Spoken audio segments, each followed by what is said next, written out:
Hello, je suis ravie de vous retrouver aujourd'hui pour ce troisième épisode du podcast Créer, digitaliser et entreprendre, où on va aborder un nouveau thème pour créer votre entreprise et votre activité si vous êtes auto-entrepreneur ou entrepreneur tout simplement. C'est le thème très important de l'identité visuelle, la charte graphique. Donc tout d'abord, on va définir un petit peu ensemble ce qu'est l'identité visuelle. Et j'ai choisi pour cela une définition du magazine e-marketing, vous pouvez aller voir sur internet, qui s'intitule « C'est l'ensemble des éléments graphiques constituant la signalétique d'une entreprise, d'une activité. Ils permettent d'identifier, de reconnaître immédiatement une entreprise, un organisme, une marque. Les éléments constitutifs de l'identité visuelle sont donc le nom, le logo, l'emblème, la couleur, les couleurs, la police, donc typographie, on en parlera tout à l'heure, et plein d'autres petites choses. Donc voilà, je suis ravie de vous présenter cet épisode et j'espère qu'il vous plaira. Pour commencer, le logo. Donc c'est la première étape que vous allez réaliser pour construire votre identité visuelle. Le logo, ça va être quelque chose de simple, d'épuré, de clair, qui vous ressemble et qui ressemble à votre activité. Vous pouvez le construire par exemple avec l'application Canva. Il y a des modèles de logo que vous pouvez modifier à l'infini avec un compte gratuit ou premium. C'est un logiciel qui est très intuitif et qui vous permet vraiment de, si vous ne connaissez pas du tout les logiciels de création, de créer en toute simplicité. Donc je vous le conseille vraiment. Donc votre logo doit être simple, efficace, vous ressembler à votre activité, donner envie. Et surtout, dans votre identité visuelle, on en parlera tout à l'heure, il faut que votre logo vous plaise. Donc toute votre identité visuelle doit vous plaire. Si elle ne vous plaît pas, vous ne pourrez pas la vendre. Donc ça ne sert à rien d'aller plus loin. Si vous cherchez à lancer votre activité, il faut tout d'abord que votre identité visuelle vous plaise. Donc ça commence par le logo. Trouvez un logo qui vous ressemble. C'est pour ça que je précise pas forcément qui ressemble que à l'activité. Ça va vous ressembler à vous. Votre activité, a priori, si vous la lancez, c'est qu'elle vous ressemble et qu'elle vous plaît et que ça vous parle et que vous avez envie de développer cette activité. Donc a priori, elle va rentrer dans vos critères à vous et donc potentiellement vous allez créer un logo qui vous plaît. Dans un deuxième temps, on va s'occuper de votre palette de couleurs. Donc si vous avez déjà créé votre logo, potentiellement vous avez déjà des couleurs pour votre logo. Donc ça c'est cool parce que ça va vous aider à décliner les couleurs de votre logo pour votre identité visuelle. Petite chose que je n'ai pas précisée dans la partie du logo, quand vous allez le créer, vous allez aussi créer des déclinaisons de logo avec des formes qui s'adaptent à différents supports, peut-être ronds, rectangulaires, etc. Mais aussi vous allez créer des différentes couleurs pour vos logos. Donc il va y avoir un en couleur, peut-être un sans contour, peut-être donc un PNG avec un contour transparent, un fond transparent. Peut-être que vous en aurez un aussi qui est noir et blanc. Ça vous permettra que quand vous créez un support un peu différent avec un fond de couleur, vous puissiez insérer votre logo sans problème et que ça fasse pas tache sur ce document par exemple. Donc revenons à notre palette de couleurs. Moi ce que je vous invite à faire, c'est de vous poser peut-être un papier, un crayon avec plusieurs couleurs et puis de colorier sur une feuille et de voir les couleurs qui vous correspondent. Et si vous préférez travailler sur ordinateur, vous pouvez aussi ouvrir un fichier Word ou un PowerPoint, créer des petits carrés et choisir les couleurs que vous voulez mettre dans votre identité visuelle, ou alors à nouveau utiliser Canva, qui est un outil qui est très bien pour ça aussi. Vous créez un carré et vous mettez des couleurs que vous voulez et puis vous déclinez cette couleur. Ça peut être un beige, puis un marron, puis un blanc cassé, enfin voilà, des couleurs qui vont ensemble et que vous pourrez utiliser tout le temps dans votre charte graphique. Donc, une fois que vous avez créé ces couleurs qui vous plaisent, notamment sur Canva, vous pouvez récupérer le code couleur et le noter quelque part en disant « Ok, ce sera toujours ce code couleur que je vais récupérer et utiliser pour ma charte graphique ». La troisième étape pour votre charte graphique, ça va être vos typographies. Qu'est-ce qu'une typographie? C'est les écritures, les types d'écriture que vous allez utiliser dans vos supports. En général, on conseille pas plus de 2 voire 3 typographies différentes parce qu'après ça fait un gros mélange et pour les yeux c'est pas forcément agréable à regarder. Essayez de regarder un peu sur internet ou dans des magazines si vous voyez genre, en général vous avez une typo pour le titre et une typo différente pour les contenus. Donc quand vous lisez un article ou des choses comme ça, et ben s'il y en avait plus, là on perdrait complètement le lecteur parce que les yeux seraient complètement perturbés par ces changements constants d'écriture. Donc je vous invite à en choisir vraiment 2. Une qui est peut-être pour vos titres et donc plus intense ou avec empattement ou plus rédigée, ou enfin vraiment une qui va peut-être un petit peu plus symboliser un titre, et puis une un petit peu plus neutre. Elle peut être avec empattement ou sans empattement, mais un petit peu plus neutre. En général, moi j'utilise du Arial ou du Calibri, des choses comme ça, des typos vraiment simples pour vos contenus. Et puis éventuellement une troisième qui irait dans votre idée que vous faites de ces écritures-là, mais qui ne change pas trop. Il faut vraiment que vous ayez une typo qui soit vraiment différenciante et une autre un petit peu plus neutre pour calmer. Quand on regarde, on n'a pas 2 typos à empattement ou 2 typos qui sont vraiment une grasse et puis une autre ultra rédigée comme si c'était de l'écriture. Si on en a 2 qui sont vraiment impactantes pour l'œil, ça va être trop compliqué à lire. Donc choisissez-les bien. Faites aussi des tests sur Canva ou sur Word, etc. pour savoir ce qui vous correspond.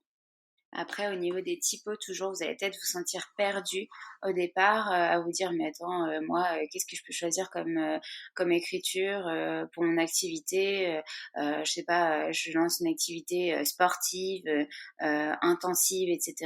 Je pense qu'une typo qui sera très en mode écriture, elle correspondra pas du tout à mon activité, ou alors je sais même pas si ça peut correspondre. Je vous conseille vraiment de vous les mettre face à vous. Un Word, j'écris un texte, le texte que j'ai envie d'écrire, je sais pas, activité sportive. Et là, je fais des tests avec différentes typographies et je vois celles qui matchent et celles qui matchent pas. Et souvent, c'est aussi avec votre intuition que vous allez vous dire, ok, alors celle-ci, j'aime bien, c'est plutôt sympa, ça correspond à l'image que je veux donner de mon entreprise. Et celle-ci, alors par contre, j'aime pas du tout cette typo, elle me fait mal aux yeux quand je la lis, donc vraiment, je vais pas l'utiliser, quoi. Vous le verrez, en fait, ça va être vraiment intuitif pour vous, mais par contre, il faut vraiment que vous essayiez de vous poser dessus et que vous testiez différentes typographies, même tout en même temps. J'écris le même titre plusieurs fois avec plein de typographies différentes et là, je me dis, ok, celle-là, je la vire, celle-là, elle est pas mal, celle-là, elle est très bien, j'ai un coup de cœur, et donc on fait comme un petit tableau de choix et comme ça, on se dit, ok, à la fin, je les élimine et il m'en reste plus qu'une, quoi. Ensuite, les logiciels et les sites que vous pouvez utiliser pour votre identité visuelle. Donc, j'ai beaucoup parlé de Canva, donc là, je vais passer sur d'autres. Canva, donc ça reste un logiciel qui est gratuit, qui est sous forme d'application mobile, mais aussi que vous pouvez utiliser en ligne avec un compte. Vous créez un compte et vous l'utilisez en ligne. Après, vous avez des programmes payants pour pouvoir avoir accès à plus d'images, à plus de choses, etc. Personnellement, je l'utilise en mode gratuit et ça me suffit largement pour ce que moi j'en fais, mais après c'est au bon vouloir de chacun. On a plus de typos, de choix de typos quand on prend le programme pro, on a plus d'idées d'images libres de droit, on a plus de propositions de logos, etc. Plus de visuels à créer et possible, plus d'éléments vectorisés, de petites icônes qui pourraient représenter, je sais pas si vous avez donc toujours votre activité sportive, représenter un ballon de foot ou une cage de foot, enfin des choses un petit peu plus détaillées. Ça, ce sera peut-être plus compris dans le programme pro. Ensuite, ce que j'utilise vraiment tous les jours, la suite Adobe. Et ça reste vraiment l'incontournable quand on veut créer une identité visuelle, quand on veut créer des logos, quand on veut créer des designs. J'utilise donc, j'en ai 3 de prédilection et je pense que tous les graphistes me suivront là-dessus. Photoshop pour la retouche photo, pour modifier des photos, ajouter du texte sur des photos, des choses comme ça. InDesign pour tout ce qui est mise en page. Donc là, par exemple, je crée un livret ou une affiche, hop, je vais pouvoir modifier mes textes, etc., les changer de place, créer des nouvelles pages pour mon livret, voilà. Et Illustrator pour créer des vecteurs, donc des logos, des formes, etc. Ça, c'est vraiment les logiciels de prédilection de la suite Adobe.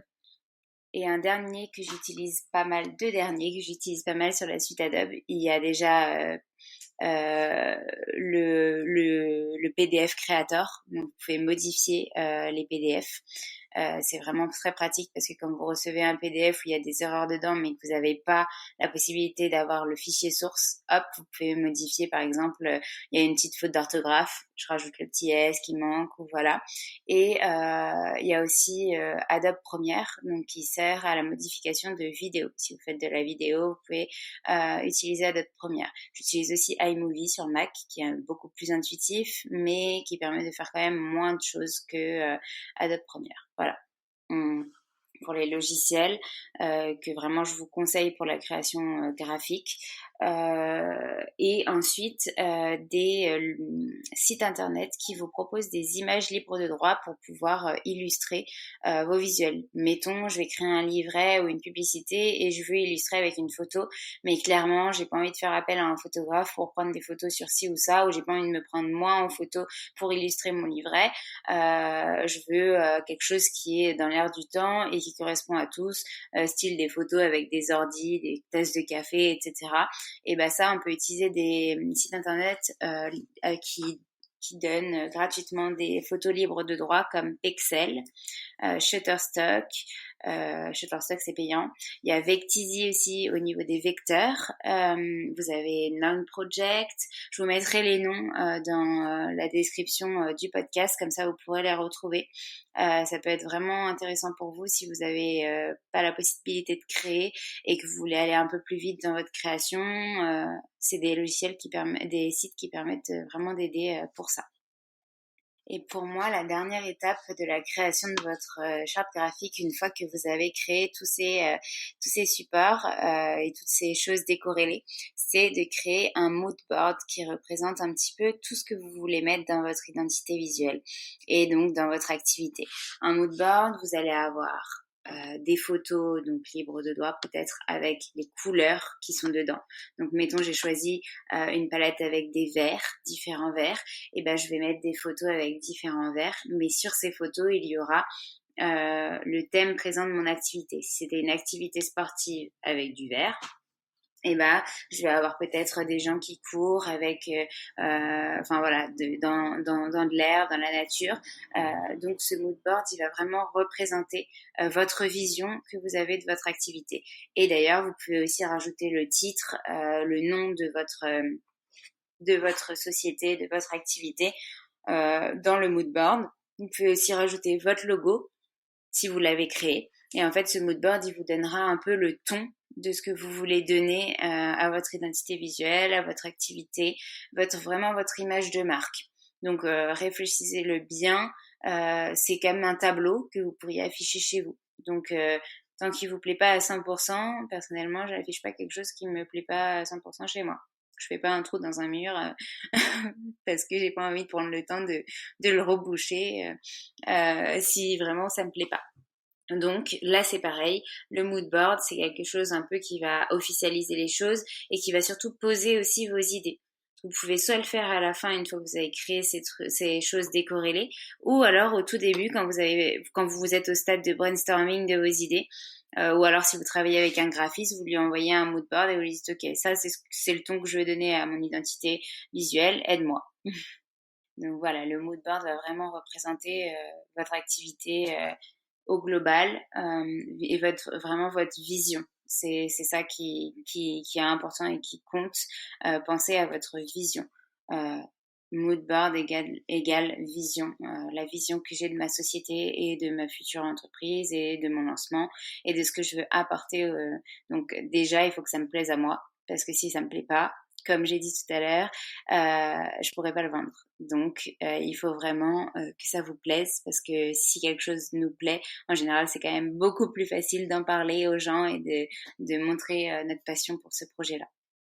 Pour finir, c'est pas une étape, mais je voulais vraiment vous préciser que cette identité visuelle, cette charte graphique, votre logo et tout ce qui le compose, vous pourrez, une fois que vous l'aurez créé, l'utiliser pour toutes les déclinaisons possibles.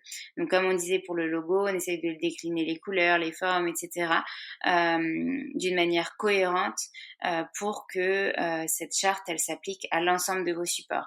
Donc ça peut passer par un PowerPoint tout simple, par un flyer, des affiches, des cartes de visite, des petits e-books, des livres que vous créez, des journaux, enfin voilà, mais aussi vos réseaux sociaux et surtout votre site internet. En fait, si le but c'est vraiment que tous vos supports, tous les supports que vous utilisez, et nous dans ce podcast on parle plutôt de supports digitaux, donc ça va être vos réseaux sociaux, votre site internet, toutes les choses que vous allez publier en ligne. Il faut vraiment que des images que vous allez publier, etc. Il faut vraiment que ça ait une unité.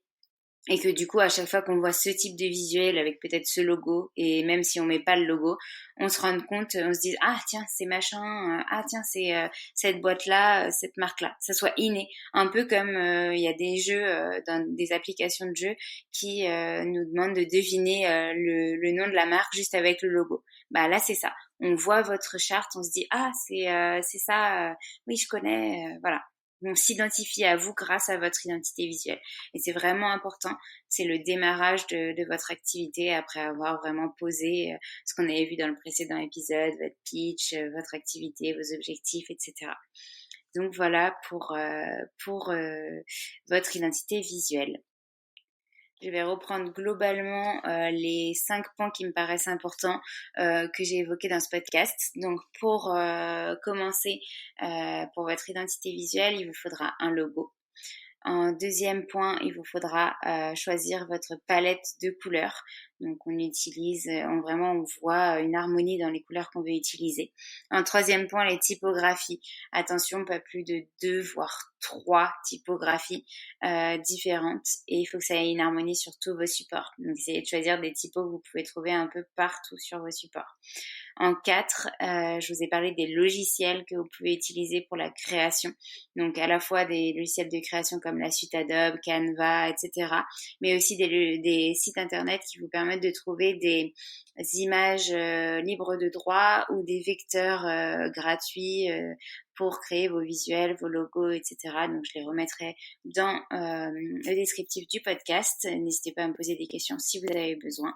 Et le cinquième point, c'est votre mood board, votre vision, ce que vous voulez partager, mais visuellement. Donc là, c'est comme un pitch, mais visuel. Voilà, et ce n'était pas un point, mais la dernière chose à penser, c'est vraiment votre charte graphique pourra se décliner dans tous les supports possibles et pour qu'il y ait une vraie cohérence.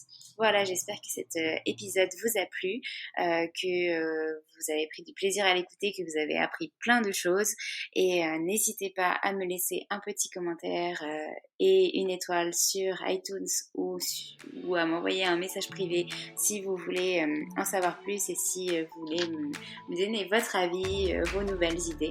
Je serais ravie de les écouter et en tout cas merci d'avoir écouté cet épisode. À très vite.